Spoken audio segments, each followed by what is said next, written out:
5 new roguelikes came out within the last month. I'm here to tell you about them and share my opinion on them. To put it as succinctly as possible, a roguelike is a game with cyclical permadeath gameplay progression. The progression in this case meaning a variety of unlockables, or different ways to play the cyclical side of the game. This is the run.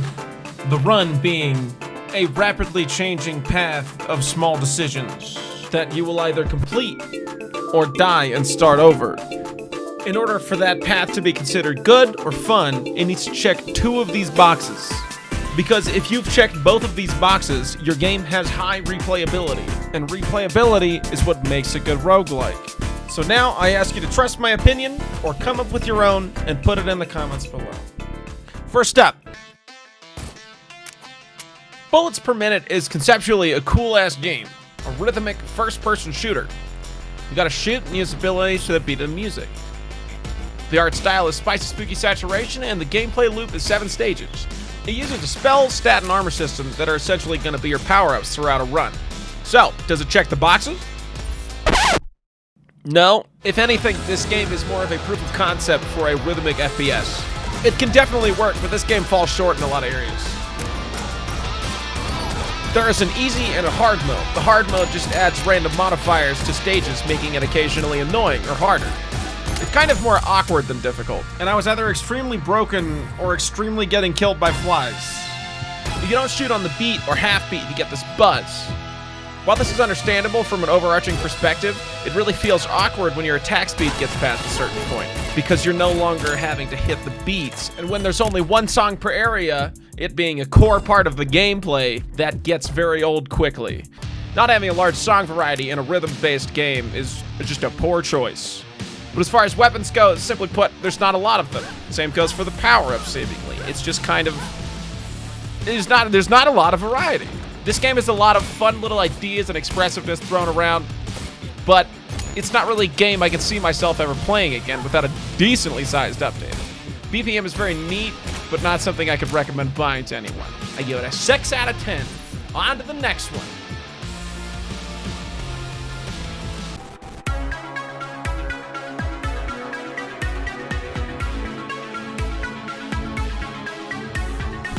Dear God, this artwork is so goddamn pretty. Now, I haven't had the opportunity to play a large amount of Star Renegades yet, but once I dip out of my usual action-oriented gameplay urges into my turn-based strategy phase, I will 100% put a bunch of time into Star Renegades. This game is absolutely too gorgeous, and it's got great style going for it. So, just check the boxes. It's a punishing turn-based game where you make a mistake, you miscalculate, you misread a situation, you are hurt for it. If a unit in your squad dies in combat, that unit will be revived but given a debuff of some kind. If everyone dies, you lose, and the gameplay loop will restart. Essentially, you're sent into a new reality, because that reality is going to be destroyed or something. I don't really remember the lore. Does it have that variety? Yes, for sure. Given my short amount of time playing it, I encountered plenty of variety in a brief amount of time, which is always a really good sign. There are plenty of different unit types that not only have unique abilities, but also have unique personalities that show up in these little campfire recovery points you'll set up after X amount of combats. The game has a lot of good, and I haven't really encountered any bad, essentially. I'm fairly confident if you are into turn-based strategy games, you will enjoy this game. The structure of combat is actually very unique. It's not the typical turn-based format. The system involved is a more complex version of Into the Breach, where you know essentially what is going to go on in the combat from the enemy side. However, you are given all of that information so you can manage it effectively. All of the information is actually very well presented, and I have played plenty of games with very bad symbology. This one does a pretty good job considering the amount of uniqueness in the gameplay system itself. They've got this update roadmap, so you can probably see me playing this in the near future, but I also don't want to give this a score yet because I haven't put enough time into it. But my early impressions are that I want to put that time in down the road when that strategy game urge comes along. If you have an interest specifically in hardcore turn-based strategy games, I would definitely recommend you check this game out and let me know if I led you astray below. Ah yes, corporations, capitalism, so much to make fun of, and I think this game really nailed all of its humor. You are Jackie, a newly hired intern in the corporate hellscape that has fizzled. one of many companies part of the Cubicle Network, an all-encompassing delivery network that essentially controls everything, or something. The point is, you were hired for a marketing job, but you were instead sent down to the dungeons of failed startups, where the employees have become monsters. Does it check the boxes? Fuck yeah, it does. This game is pretty hard, unless you get the Wactus XXL, but even the Wactus breaks. The most fun thing about Going Under is that just about everything in it is a weapon. You can run around, roll into stuff, pick up stuff, throw it at people, and depending on the powers you get throughout a run, you can do some really silly stuff. Like someone who throws ping pong balls indefinitely that catch on fire, setting other things on fire. Which is amazing. I really wish I could do that. But I'd run out of ping pong balls. This game has a ton of variety. The amount of abilities for fun combinations, the characters, the ability to just pick up anything, it's definitely got enough variety to make an incredibly fun roguelike. A full playthrough of the game to finish its story won't take you more than 15 hours, and that time's gonna feel even faster because the music absolutely nails it in every area and fits the mood everywhere you go. The music at the start of the video, that's Going Under, baby. If there's one thing that I hope this game actually does bring to the table in the future is some more post-game content. As soon as you finish the story, it does just kind of stop, even though I'm still planning on going in there just to do some runs just for fun.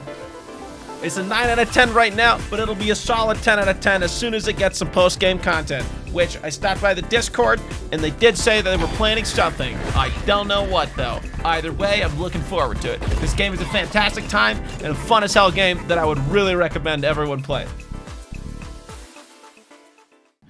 Does Hades check the boxes? In Hades, you play as Zagreus, the son of Hades, the ruler of the underworld. He's got a lot of paperwork to do. You are trying to escape your oppressive father and the underworld to find out some spoilers. Honestly, it is very hard to talk about or review this game without really kind of spoiling a lot of the story content. A huge draw of this game is the story, despite it being a roguelike. But essentially, you're trying to escape the underworld, and the gods on Olympus hear of this, and they decide they're gonna help you out because you're their extended family. Son of Hades, you have a lot of cool uncles. The amount of absolutely stellar voice acting in this game is just bonkers, and you should buy Hades. You should buy Hades right now. You should buy Going Under and Hades right now.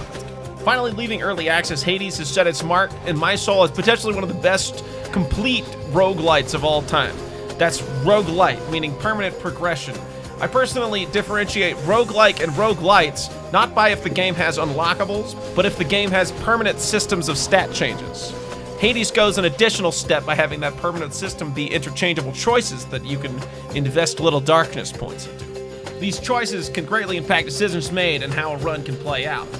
A huge part of fun in roguelikes is experimentation of combos of abilities, and this game does not fall short in any area on that. A huge part of the fun in Hades is the superb storytelling and emotional investment you can actually get while playing it, which is hard to say about many other roguelikes in general. There is a ton of variety alone with the weapons. There are 6 weapons, they each have 4 aspects. These aspects change the gameplay slightly, except for the hidden aspects, which change them dramatically.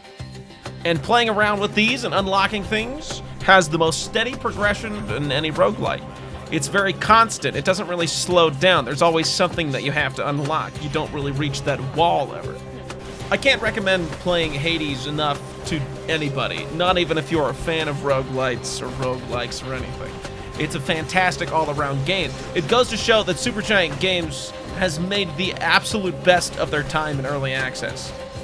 It is by far the most polished roguelite out there right now, and it would be a downright travesty for you to ignore it because it's fucking $20. Moving on, we have Spelunky 2. I am fucking...